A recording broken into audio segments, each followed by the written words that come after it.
from working with this horse, Harley. He very anxious horse and quite explosive. His owner actually called me because she was really stuck. So I've just paused the video there. This was a regular occurrence with Harley where he would just explode and actually got quite dangerous just for people who were leading him, or the grooms who were leading him, or the owner. He'd basically just take off and he would rear up right on top of you.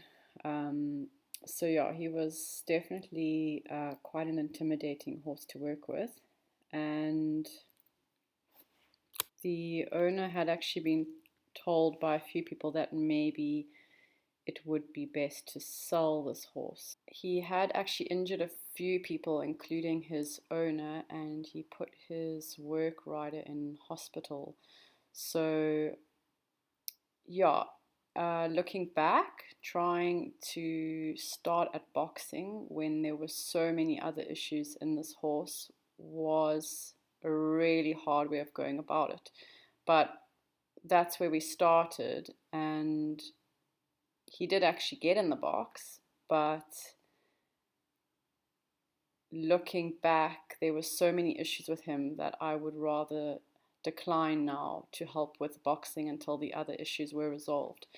Having said that, after we did, I think we only did 1 or 2 boxing sessions with him, I actually said to his owner that we need to address the more pressing issues. And once those are addressed, the boxing will probably come quite easily. You can see the way he's carrying on there. He actually pulled his back out so badly the one time that he was quite sore for a few weeks. Okay, come close. Much of the work I did with Harley, I didn't film, but I've got this particular day, and well, I think I've got 2 days here, and I can explain to you what his issues were and how they were dealt with, and it's just quite interesting to kind of analyze Harley. So you can see him here just standing in the paddock, how mouthy he is. He's not really in the moment at all. He's constantly got to be doing something, either pawing or nibbling you, and he's quite in your space as well, and he's not very good about getting out of your space. I think by this time I had taught him a little bit to get out of my space when I needed. But as you can see, I'm allowing him to engage with me and nibble on me, because if I had to keep telling him off for that, he's just gonna hold it all in and kind of get angry inside, and it's gonna come out in a big explosion later. So I've almost got to allow him to process that busy mind of his, and the discomfort he feels when he's around a person. That's why he's trying to nibble and kind of distract himself. It's almost like a pacifier or a dummy. If he had a lead rope, he would have the lead rope in his mouth. And at this stage, you want him to have his pacifier, until he doesn't need it anymore. So here we are working. I'm really just standing with him, just asking for his attention. And you can see him there fiddling with the lead rope. He can't just stand still and be at peace. He's got to have some kind of coping mechanism. And then if he's not playing with the lead rope because he doesn't have one, he will be pawing. It's almost like he's just really uncomfortable to be in the presence of a person, and he's got an awful lot there he has to process. And I'm kind of just standing there allowing him to do that. and just being a still presence for him to express himself. And this took a few months of him needing to paw and chew until eventually it did start getting a lot better to where he can actually stand like a normal horse today.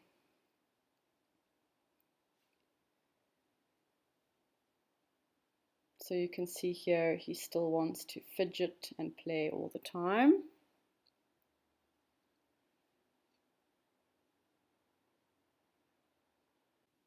The only time that he stands still, like now, is when he's looking at something. As soon as he remembers that I'm there again, the anxiety, it all comes up to the surface. So when he's standing with me and I've got his attention and he's not distracted by something else, that's when he really struggles to maintain just a calm presence. So I just keep asking for his attention. And then as soon as he gives it to me, you'll see that he really struggles and he'll start pawing.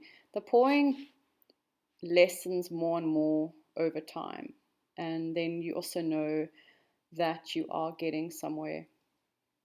It kind of becomes a little more half-hearted.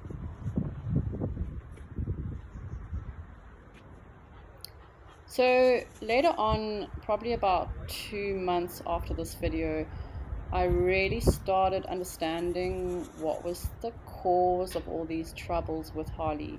And as it happens, he is a very, let's say, slow thinker. I'm not saying stupid because it's nothing to do with that, but he doesn't process things very fast at all. So I'm just pausing the video to further explain.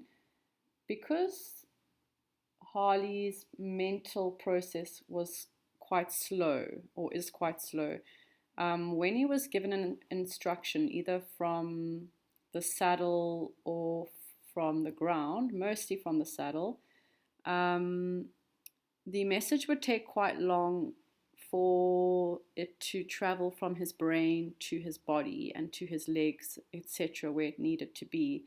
And often that length of time was perceived by his owner and even me when I started working with him as kind of a laziness or disobedience. And then what would happen is he would get reprimanded for that. And every time he got reprimanded, he'd kind of hold that in. And then hence the explosions that would come out. So we became very aware that he needed a lot of time, especially when learning something new, because the process was even slower then, as he wasn't relying on it have already been formed kind of a habit for him. So we had to go really slow whenever asking him an instruction, give him lots of time, and he started then to trust more. And because of that, a lot of his issues started disappearing when he realized he wasn't going to get in trouble for, in his mind, he was getting in trouble for nothing. He was trying and he was getting in trouble, and it caused a very frustrated and very anxious horse. So often horses like him, because they are so misunderstood and they have a slower than average processing time, they are then seen as disobedient or lazy, and mostly then people will get tougher with them, when that of course is the complete opposite to what you want to do. You want to give him time. Another clue of this slow processing is a horse that takes a long time to warm up. If you are working with a horse that just takes a long time even to get their body moving, and they're quite slow in the beginning, that's often this kind of a character, and it's really worthwhile trying to be understanding of that and giving them a good amount of time to get their body warmed up, because their mind also needs to warm up. So you can see the pawing here has gotten a lot less. It's a lot more half-hearted than it was in the beginning. And that's really just because I was just standing there and letting him and allowing him to express himself and to work through that anxiety that he's held on to for quite some time. And apart from the weather, he ends the session pretty calmly.